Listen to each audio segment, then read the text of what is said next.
Hi guys, it's me. Welcome back to my channel.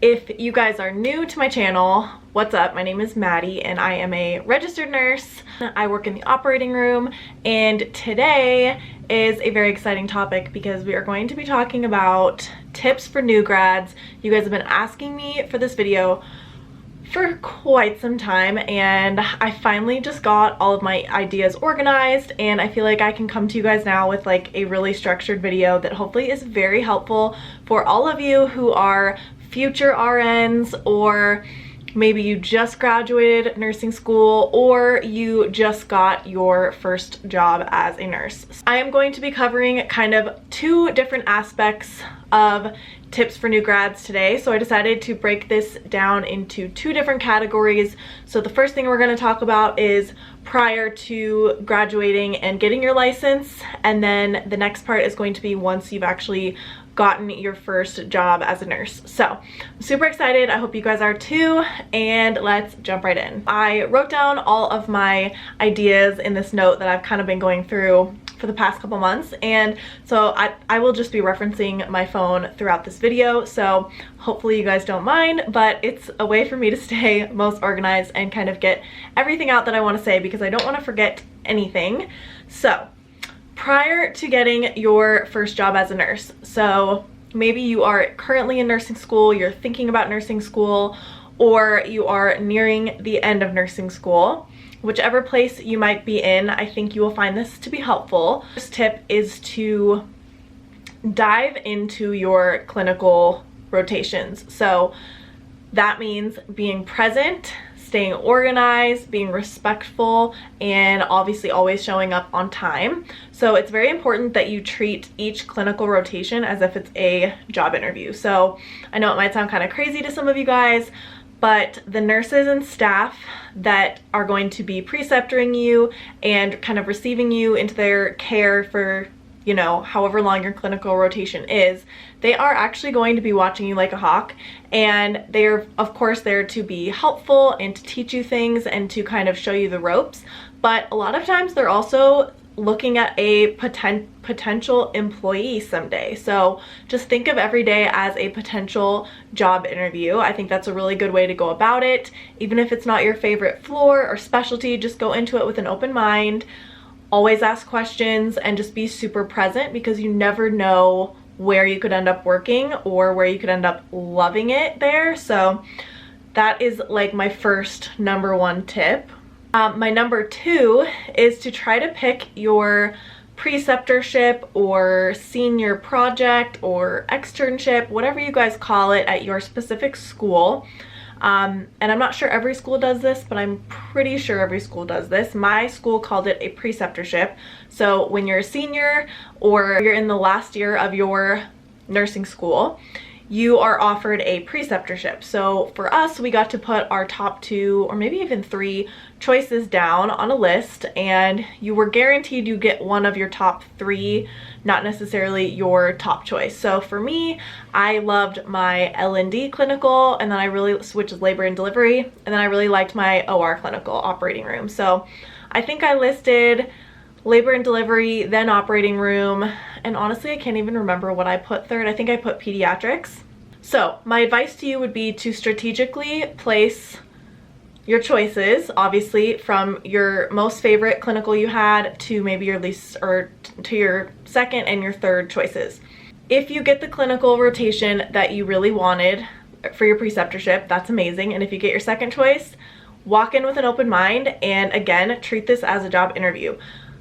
With the preceptorships, I know in my situation, I was offered a job to stay on there after I graduated if I wanted it. So obviously this has to do a lot with where you see yourself after college. If you see yourself staying in that area, then this is a perfect opportunity to treat it as an interview, talk to the management while you're doing your preceptorship, especially once it's nearing the end, and have those meetings with them and see if they're interested in hiring you. And if they are, then ask more questions and how you can follow up with that. It's just such a great opportunity because you've been around these staff members for a month, if it's like my program, and you can truly know what it's going to be like to work there. So it's a really, really great way to kind of get your first job as an RN if you want to stay in that specialty and in that location.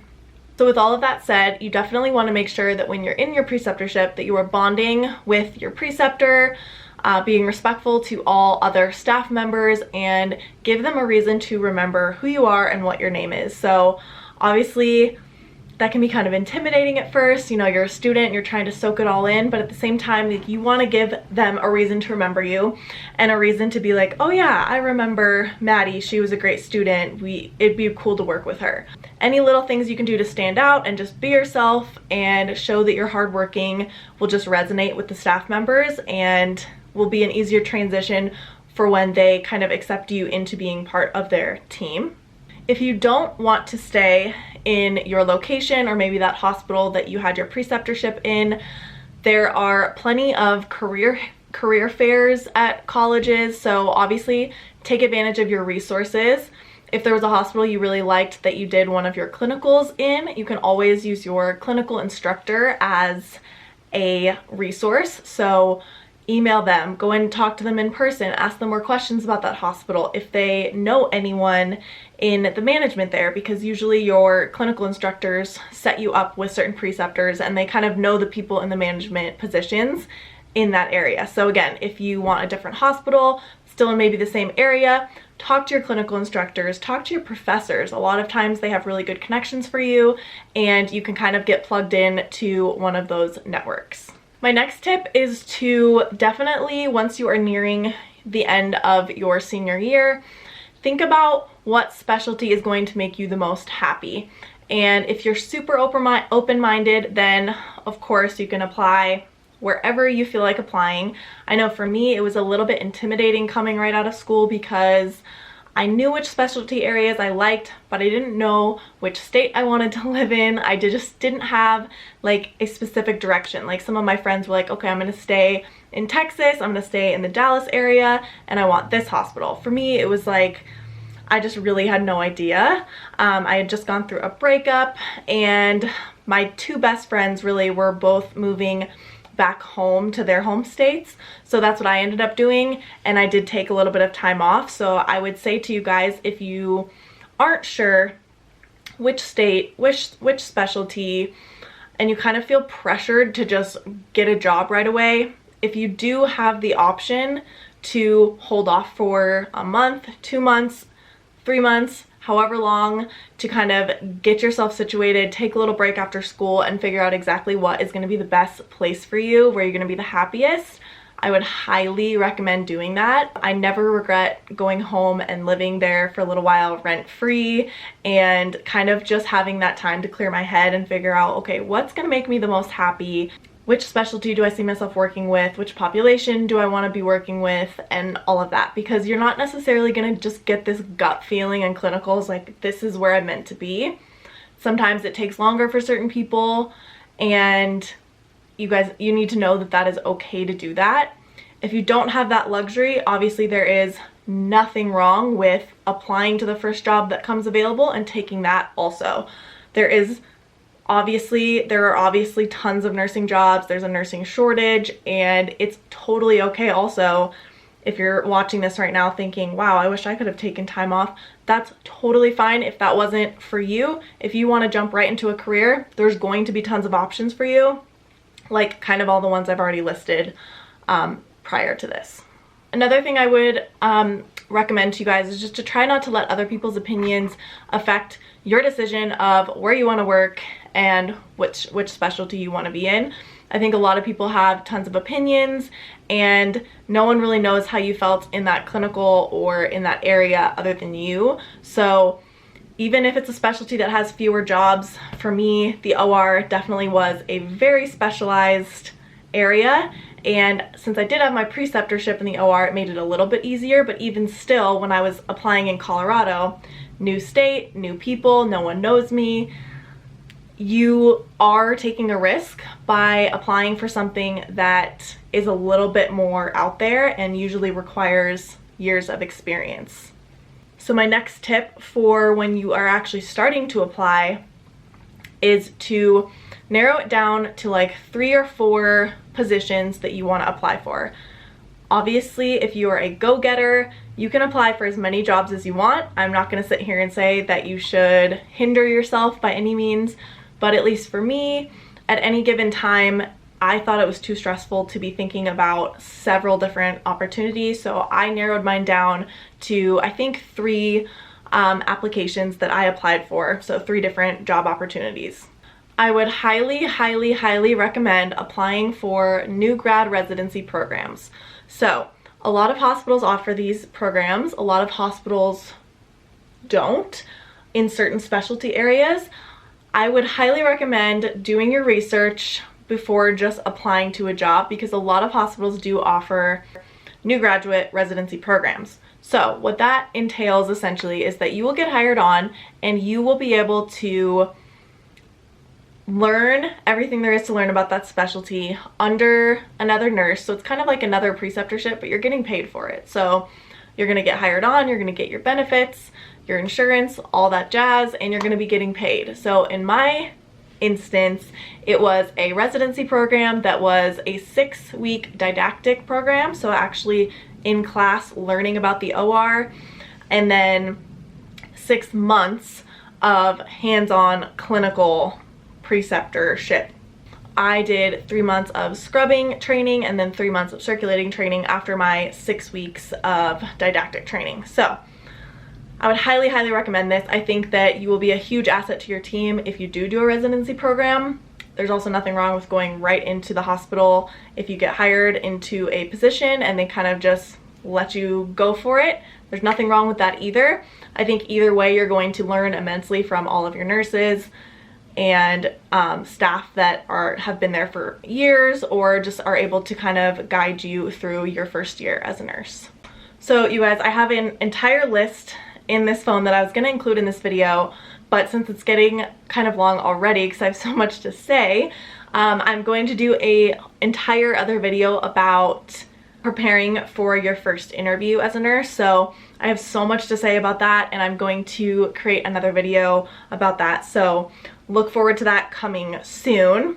So for now, we will jump to once you have your first job as a nurse. So obviously this is a huge, huge feat. Like, congratulations if you guys are there and you have gotten your first job as a nurse. I remember that exact day that I got offered my position that I have now. It's extremely exciting, nerve-wracking, kind of all the different emotions that can go through your mind. But I do remember just feeling like, wow, this is the moment that I put in all of that study time and all of those efforts for, is this moment right here, like to just feel secure and feel like I finally did this for a reason. So my number 1 tip is to go into your first day of your first job super eager and ready to learn. So obviously this is going to look different for every person, but be confident, be yourself, and let everyone know that you are excited to be a part of their team.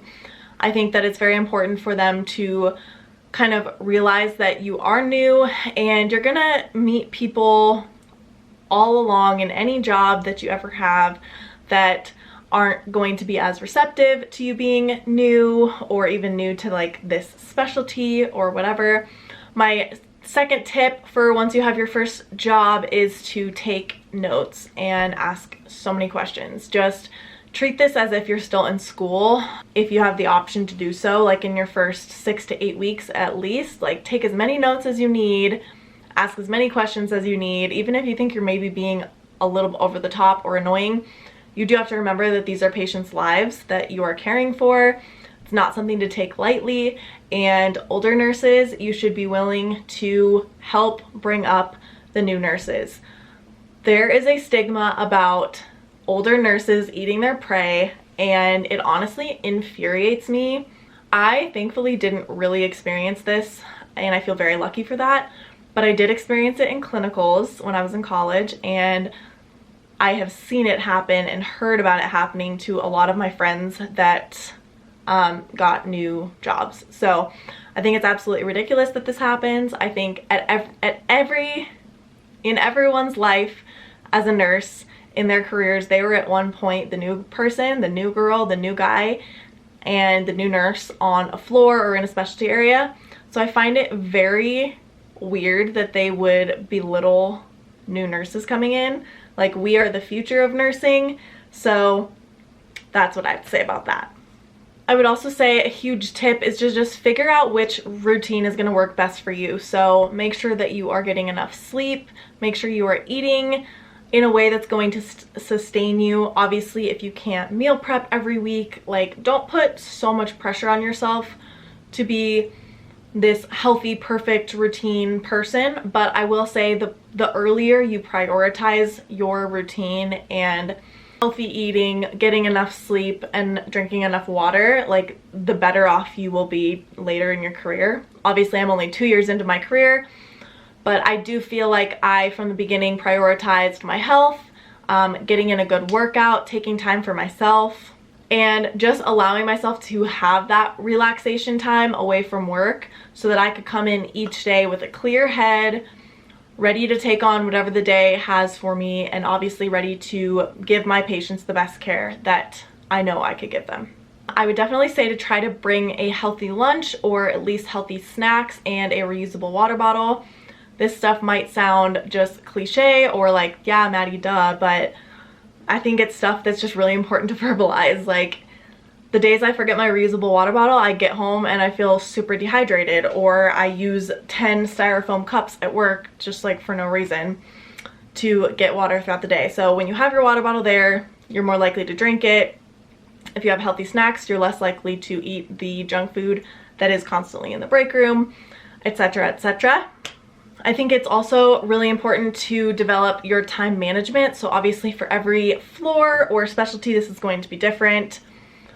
Learn from other nurses. I think it's really important to try to find a mentor. If you're not already given a main preceptor or nurse that's going to kind of be your main lady, I would try to seek that out and learn as much from him or her that you can, because that is going to be your biggest,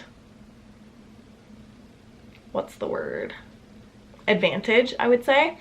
So I definitely did that. I did have one main preceptor, and I just tried to learn as much as I could from her and kind of figured out my time management based on how she manages her time. And, you know, all the other nurses that I ended up working under or working with. Take little things that you like from each, make it your own, and just get into your groove. It's not going to happen overnight, but you will be able to get there and have a really good routine that works well for you. It's important to know that you are going to mess up and that it's okay, that every nurse in their career has messed up at least once. And obviously, yes, we are caring for people's lives. There are a lot of things that can go wrong. There are a lot of things that can go right. If you make a mistake, own up to it. If you make a mistake, tell your manager. It's so much better to just be truthful and honest and catch it early on. If you feel like you made a mistake, just be honest and open about it. Like, nothing is going to be worse than something happening down the road if you missed something. So if you make a mistake, come forward with it. Everyone does it, so don't be ashamed of making mistakes. And it's probably not the first or the last time you will make a mistake.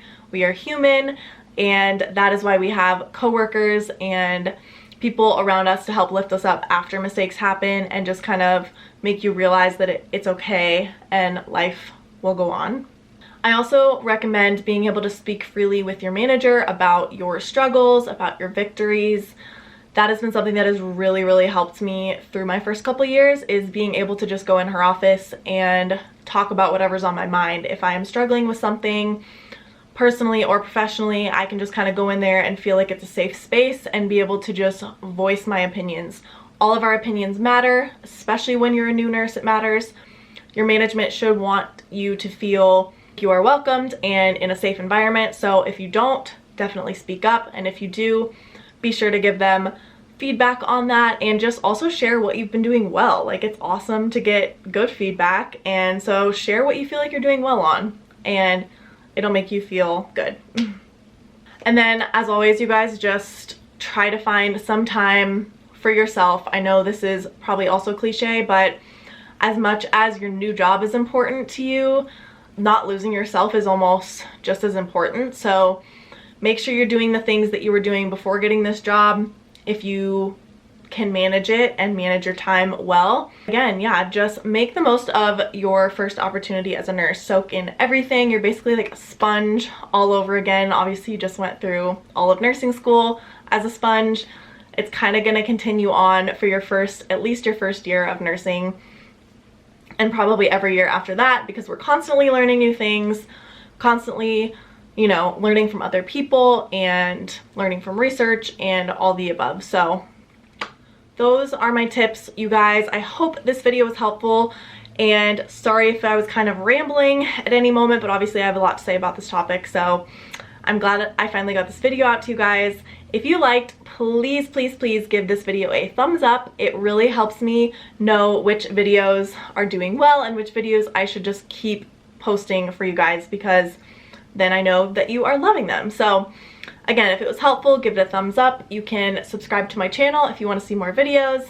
I post all different types of videos here on my channel. I like to do travel vlogs and lifestyle vlogs, fitness, health routines, and just day in the life of a nurse videos. So feel free to subscribe. You can hit the bell notification if you want to be notified when I post new videos. And other than that, you guys can follow along on Instagram for more like day-to-day nurse lifestyle stuff. I will see you guys back in the next couple days for my next video.